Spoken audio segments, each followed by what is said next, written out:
بسم اللہ الرحمن الرحیم۔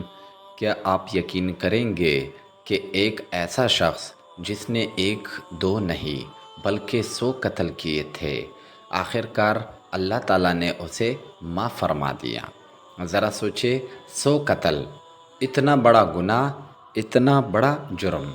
پھر سوال پیدا ہوتا ہے، کیا ایسے شخص کے لیے بھی توبہ کا دروازہ کھلا رہتا ہے؟ آخر اس نے ایسا کیا کیا کہ اللہ نے اسے بخش دیا؟ اور اس واقعے میں ہمارے لیے کیا پیغام چھپا ہے؟ آج کا واقعہ سن کر شاید آپ کبھی بھی اللہ کی رحمت سے نا امید نہ ہو۔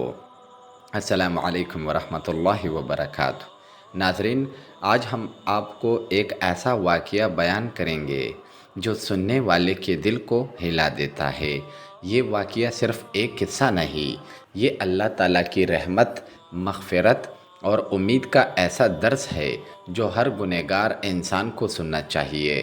ایک زمانے میں ایک شخص رہتا تھا، وہ عام گنہگار نہیں تھا، وہ ظالم تھا، سخت دل تھا اور خون بہانا اس کے لیے کوئی نئی بات نہیں تھی۔ اس شخص نے 99 افراد کو قتل کر دیا تھا۔ ذرا سوچے، ایک قتل ہی انسان کو ہلا دیتا ہے، اور یہاں 99 قتل۔ اس کے ہاتھ معصوم انسانوں کے خون سے بھر چکے تھے، لیکن ایک دن اس کے دل میں عجیب بے چینی پیدا ہوئی۔ دل کے اندر ایک سوال اٹھا، شاید ضمیر جاگ گیا تھا، شاید اندر سے آواز آئی، کیا میرے لیے معافی ممکن ہے؟ یہی لمحہ انسان کی زندگی بدل دیتا ہے۔ جب گنہگار کے دل میں توبہ کی چنگاری جلتی ہے، اس شخص نے لوگوں سے پوچھا، اس علاقے میں سب سے بڑا عبادت گزار کون ہے؟ لوگوں نے ایک راہب کا پتہ بتایا۔ وہ اس راہب کے پاس گیا اور جا کر کہا، میں 99 قتل کر چکا ہوں، کیا میرے لیے توبہ ہے؟ راہب نے یہ سن کر شاید ظاہری حساب لگایا، اسے جرم بہت بڑا لگا۔ اس نے فوراً جواب دیا، نہیں، تمہارے لیے کوئی توبہ نہیں۔ یہ جواب سننا تھا، اس شخص کے اندر کا غصہ بھڑک اٹھا۔ اس نے راہب کو بھی قتل کر دیا، اور یوں قتل کی تعداد 100 ہو گئی۔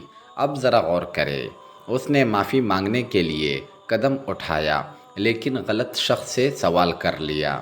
یہاں ایک سبق ہے، ہر عبادت گزار ضروری نہیں کہ علم والا بھی ہو۔ عبادت اور علم دونوں الگ چیزیں ہیں۔ کچھ وقت گزرا، اس کے دل کی بے چینی ختم نہ ہوئی، گناہوں کا بوجھ سینے پر موجود تھا۔ اس نے دوبارہ پوچھا، اس علاقے میں سب سے بڑا عالم کون ہے؟ اس بار لوگوں نے ایک عالم کا پتہ بتایا۔ وہ عالم کے پاس پہنچا اور بولا، میں 100 قتل کر چکا ہوں، کیا میرے لیے کوئی توبہ ہے؟ اب یہاں اصل فرق دیکھے، عالم نے فوراً جواب نہیں دیا جیسے راہب نے دیا تھا، کیونکہ عالم اللہ کی رحمت کو خوب جانتا تھا۔ عالم نے کہا، تمہاری اور توبہ کے درمیان کون آ سکتا ہے؟ اللہ اکبر! کیا خوبصورت جواب! یعنی جب اللہ کا دروازہ کھلا ہے تو بندہ کون ہوتا ہے یہ کہنے والا کہ تم معاف نہیں ہو سکتے؟ پھر عالم نے فرمایا، لیکن تم جس بستی میں رہتے ہو وہ بری جگہ ہے، وہاں کے لوگ برے ہیں، اس ماحول کو چھوڑ دو۔ پھر اس نے کہا، فلاں بستی میں جاؤ، وہاں نیک لوگ اللہ کی عبادت کرتے ہیں، تم بھی ان کے ساتھ عبادت گزارو۔ یہ بہت بڑا سبق ہے۔ توبہ صرف زبان سے نہیں ہوتی، کبھی کبھی ماحول بھی بدلنا پڑتا ہے۔ برے دوست، بری مجلس، گناہ والا ماحول، اگر یہی ساتھ رہے تو انسان پھر گر جاتا ہے۔ وہ شخص روانہ ہو گیا۔ سوچئے ذرا ناظرین، ایک ایسا شخص جس کے ہاتھ 100 قتل سے رنگے ہو، اب اللہ کی طرف چل پڑا۔ دل میں امید تھی، آنکھوں میں شاید ندامت تھی، قدم توبے کی طرف بڑھ رہے تھے، لیکن راستے میں اچانک اس کی موت آ گئی۔ وہ منزل تک پہنچ ہی نہ سکا۔ اب آسمان پر عجیب منظر بنا، رحمت کے فرشتے بھی آ گئے اور عذاب کے فرشتے بھی آ گئے۔ رحمت کے فرشتوں نے کہا، یہ شخص توبہ کرتے ہوئے آیا تھا، یہ اللہ کی طرف چل رہا تھا۔ عذاب کے فرشتوں نے کہا، نہیں، اس نے کبھی کوئی نیکی نہیں کی، اس نے 100 قتل کیے ہیں، اب فیصلہ کیسے ہو؟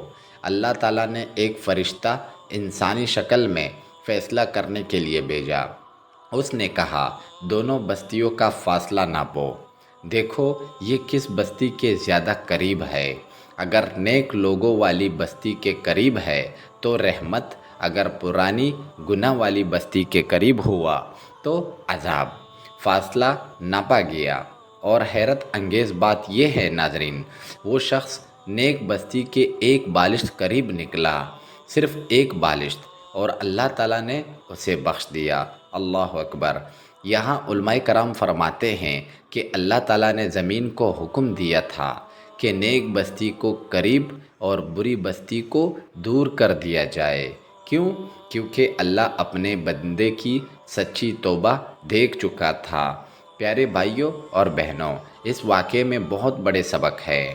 جب تک سانس ہے توبہ کا دروازہ کھلا ہے، چاہے گناہ پہاڑ جتنا کیوں نہ ہو۔ اللہ کی رحمت اس سے بڑی ہے۔ اللہ کی رحمت سے کبھی نا امید نہ ہو۔ شیطان چاہتا ہے آپ سوچیں میں بہت گنہگار ہوں، میں معافی نہیں، اب بہت دیر ہو گئی۔ یہ شیطان کا دھوکہ ہے۔ اچھا ماحول ضروری ہے۔ نیک دوست انسان کو اوپر اٹھاتے ہیں، برے دوست نیچے گراتے ہیں۔